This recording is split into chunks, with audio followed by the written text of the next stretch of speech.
Magandang araw mga kaibigan. Ako mga kaibigan, mainit itong pag-uusapan natin. Sara Duterte at Marcoleta, ni Real Talk ni attorney. Sinampal ng malakas na ebidensya para mapatalsik itong si BP Sara. Bago natin ito pag-usapan mga kaibigan, paki-comment naman po kung pabor po ba kayong ma-impeach at ma-convict itong BP Sara at bakit. Alam nyo po kasi mga kaibigan, no, grabe talaga eh. Matapos magkaroon ng 53-0 votes, pabor na may probable cause ang impeachment case ni Sara Duterte, abay kumpiyansa daw. Oo, kumpiyansa itong si Sara Duterte na mababasura ang kaso niya sa Senado. Ang rason mga kaibigan ng kampo nila, andun daw yung mga kaalyado. Pero ayon naman sa matapang na abogado at posibleng kunin ng prosecutor team, malakas ang ebidensya at mako-convict itong si Sara Duterte. Huwag lang makialam ang Korte Suprema at walang magagawa ang mga kaalyado niya sa Senado pag resibo ang pinag-uusapan. At Paulo Marcoleta, todo palusot, edited daw yung video kung saan nagbabanta si BP Sara at dagdag pa niya, figure of speech lamang ito.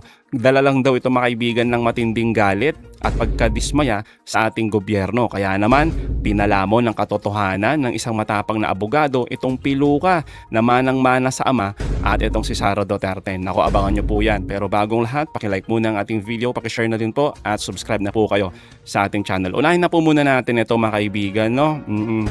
Etong si Marcoleta o na todo depensa. Saglit lang naman to mga kaibigan. There was an alleged threat to the life of the president. Yung pong nagsasalita si Vice President Sara Duterte dun sa isang kwarto na madilim. And I can say that the video was spliced and edited out. Meron pong mga tanong doon that led to the Vice President's response. Ito po yung tinanong ng isang vlogger regarding Project Romanov. Baka po totoo yung sinasabi nila or naririnig namin na may Operation Romanov sa inyo na balak kayong ubusin. So, ang Project Romanov ay hindi talaga para magplano na sa buhay ng ating Pangulo, kundi initially para ubusin ang mga Duterte. And if I may add, Madam Chair, the statements made by Sara Duterte is mere political hyperbole rather than a true threat. Talaga. Grabe mga kaibigan, no? Napansin nyo yun? Kung ano-ano na lang yung lumalabas na rason. Galing kay piluka. Hirap ng trabaho mga kaibigan, no, ni Marcoleta. Kahit nagmumukha ng syunga, sige pa din. Todo depensa kay Sara Duterte. Ilang beses na tong napahiya mga kaibigan, pero makapal talaga. Di mauga, makapit talaga yung piluka. Kaya naman mga kaibigan, heto ang buwelta ni Attorney Kapunan sa mga Duterte kung bakit mako-convict si Sara Duterte at kung ano ang pinakamalakas na ebidensya na magdidiin kay BP Sara. Taliwas dito sa mga palusot malala ni Piluka mga kaibigan. Pakinggan po natin to. So ngayon, nakikita mo, ilang porsyento sa palagay mo na magkakaroon ng conviction? I've said it before and I'll say it again. 100%. Nako. Naks naman. 100%. Mayabang. 100% Mayabang kasi kami. Sabi nga nilang ang Lorna Caputan mayabang. Hindi po totoo yun. Sige, 99.9%. Okay. And what makes Ganun you say din. that, attorney? Ano ang so far lumabas doon sa mga deliberations ng House na para po sa inyo, it is already strong evidences na kung mag-push sa Senate Impeachment Court, malaki ang chance ang makalusot? Public records. Okay. Public records don't lie. Totoo. Figures don't lie. Pwede natin i-discount yung mga biased. Sabihin natin, sabi nila si Madriaga, biased yan, binayaran yan, o tinakot yan, kino-urge yan. Pero figures don't lie. These are, at saka, number one, pag government records yan, ang burden to show na it's falsified or spliced, kagaya ng mga video, sabi ng isang congressman, ini-splice nyo yan eh. Pakita natin lahat, no? There is a presumption of regularity. Okay. So, mabigat yung presumption of regularity kasi the burden is on the defense to prove that these figures are not accurate. So, that's why I'm, based on the evidence, no? Based on the evidence, siguro hindi conservative yung estimate ko. I think it's a very realistic estimate on chances of a conviction if we follow the money trail, if we follow the figures. Tama naman, di ba mga kaibigan? Resibo. Oo, lalo na yung sa AMLAC mga kaibigan. Kaya nga yung pinapalutang ni Sara Duterte na nagagamit daw yung COA, yung AMLAC sa politika para siya ay pabagsakin. Nako mga kaibigan. Malabnaw. Malabnaw na rason yan. Matatandaan natin to mga kaibigan na noong 2017, di ba naglabas po ng isang statement itong si Ombudsman Carandang na yung Office of the Ombudsman daw ay may hawak na bank transactions mula sa Anti-Money Laundering Council o AMLAC. Ayon sa kanya, ang mga dokumentong ito ay nagpapakita ng bilyong-bilyong pisong transaction ng pera sa mga bank accounts ni dating Pangulong Duterte at ng kanyang pamilya. So kasama dyan si Sara Duterte. Anong ginawa ni Digong mga kaibigan? Sinibak, di ba? Sinibak si Ombudsman Carandang ng mga panahon na yan. Kahit pa ito ay labag sa batas. Pero wala Digong mga kaibigan di ba? Sinibak. Tapos ang AMLAC mga kaibigan, tahimik noon. Hindi po yan nilabas yung mga sinasabing mga dokumento o mga transaction na yan. Dahil Duterte, pinagbantaan ng BSP at AMLAC. Kakasuhan niya daw lahat mga kaibigan. Itatrato niya na sila ay parang mga drug addict. Alam niyo naman mga kaibigan, pag mga drug addict, galit na galit daw si Digong dyan. Anong kasunod dyan? Ditukhang. Kaya nga mga kaibigan, halos isang dekada yung inabot dito. Buti na lang, sa isang dekada na yan, patuloy yung pakikipaglaban ng katulad nila, former Senator Trillanes. Abay heto mga kaibigan, lumabas na din sa publiko ang tinatago ng mga Duterte na bilyong-bilyong transaction mula sa AMLAC. Tuloy natin to mga kaibigan. Pero sa ngayon po, ano yung nakikita ninyo na article of impeachment, tama ba ako, na sa palagay ninyo ay talaga makakapagdiin for conviction? Sa sinasabi nila yung confidential funds, pero although strong, may lusot yan. At saka yung testimony ni Madriaga yon, yung 4 na duffel bags, may deniability yan. Ang walang deniability, itong AMLAC. Yung report ng AMLA. Sa bank transactions po. Sa inflow tsaka outflow ng funds. Arithmetic lang yan How can they say that AMLA through the years, 19, 20 years yan, na finalsify ng AMLA for 20 years yung figures na pumapasok sa account tsaka lumalabas sa account at tsaka yung balance. Mahirap yun. So malakas yung issue ng AMLA. So yung issue ng AMLA public funds yan or private funds or unexplained wealth yan. Malakas yan. Ang sunod na malakas yung threats. Bago plinayback yan, ito po ay evidence na hindi galing sa House. Okay. Evidence na galing mismo sa NBI, At bago nila in-identify yung mga videos, sa tanong na isang congressman, na-authenticate ba ito? Anong ibig sabihin ng authentication? Authentication is a process where bini-verify yung flow of yung custody, saan galing tong video, saan tinago to, nung tinago to, meron bang access sa mga private persons na splice yan, etc. So yung chain of custody ng evidence, na-authenticate at na-verify nila. So napakalakas ng ground na yan. Dadagdag ko lang, kitang-kita naman yung galit.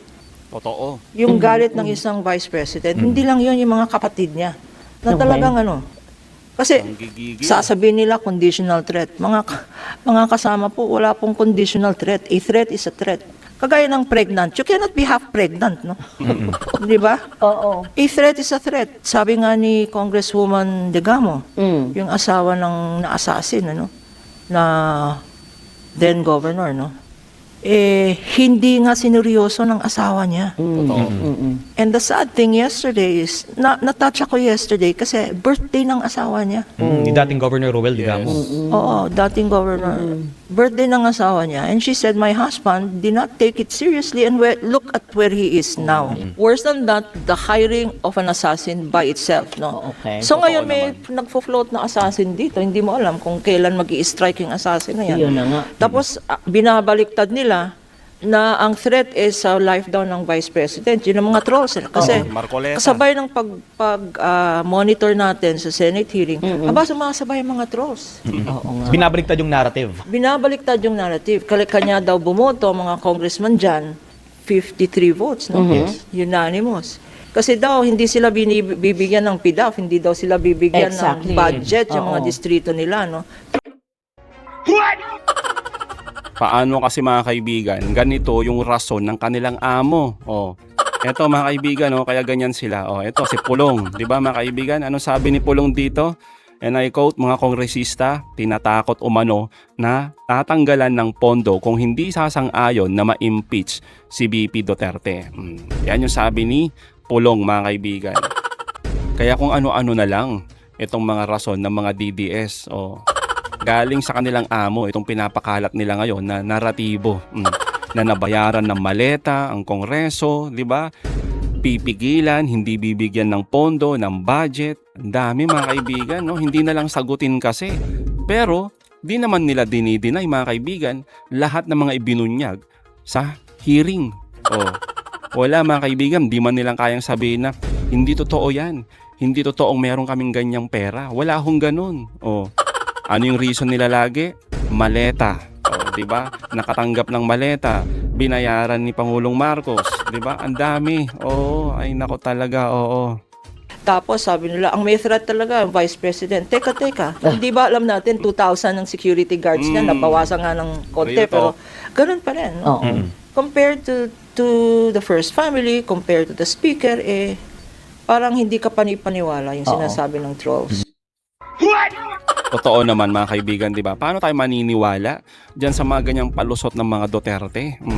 Kaya tayo mga kaibigan, sang-ayon tayo sa sinasabi ni Attorney Kapunan na ang malakas na ebidensya ay yung sa AMLAC at yung pagbabanta sa ating Pangulo. Sa AMLAC kasi mga kaibigan, kitang-kita yung red flag ng mga transaction na umaabot sa 6.77 billion. 'Di ba mga kaibigan? Ayon nga kay Congressman Chua, yung bilyon na transaction mga kaibigan, hindi tugma sa idiniklara na salin ni Sara Duterte na meron lang mga kaibigan halaga nun 88 million, di ba? Sa kanyang salin noong 2024. So, ang layo ng gap mga kaibigan. Kaya sinasabi mga kaibigan ni Attorney Kapunan na malakas yan kasi nga sa ilalim ng batas, ang yaman na hindi maipaliwanag kumpara sa kinikita ay itinuturing na unexplained wealth o nakuha sa hindi tamang paraan. Pinapatunayan lamang nito na may posibleng graft and corruption. Tapos yung pagbabanta mga kaibigan, yun talaga matindi. Ibang-iba, galit na galit si Sara Duterte dito mga kaibigan. Ito naman ay itinuturing na pinakamabilis na basihan para sa betrayal o public trust. Dahil nga mismong NBI nga mga kaibigan ang nagkumpirma ng ebidensya tulad ng sinasabi dito ni Attorney Kapunan. Kapag ang physical evidence, yung mga bank records, yung mga resibo, tapos testimonial, visual evidence na authenticate na video, tapos nagsama-sama yan mga kaibigan. Wala mga kaibigan, magiging mahirap ito na lusutan ni Sara Duterte. Hindi sila pwedeng magtago doon sa yung simpleng rason lang mga kaibigan na hinaharas kami, 'di ba? Political harassment, ginigipit kami, 'di ba? Nabayaran yung mga congressman, nabayaran yung mga ibang senador. Wala mga kaibigan, hindi lulusot yan. Yan yung laging depensa ni Sara Duterte. At yung isa pa, yung tumakbo lagi sa Supreme Court. Alam naman nating lahat mga kaibigan na mahirap paniwalaan yung rason ni Sara Duterte na yung AMLAC, yung COA, nagagamit daw sa politika laban sa kanya. Ang totoo mga kaibigan, yung tulad ng AMLAC at NBI, ay mga mga technical bodies na gumagamit ng forensic at financial audit. So ibig sabihin mga kaibigan, nilalatag lang nila yung ebidensya.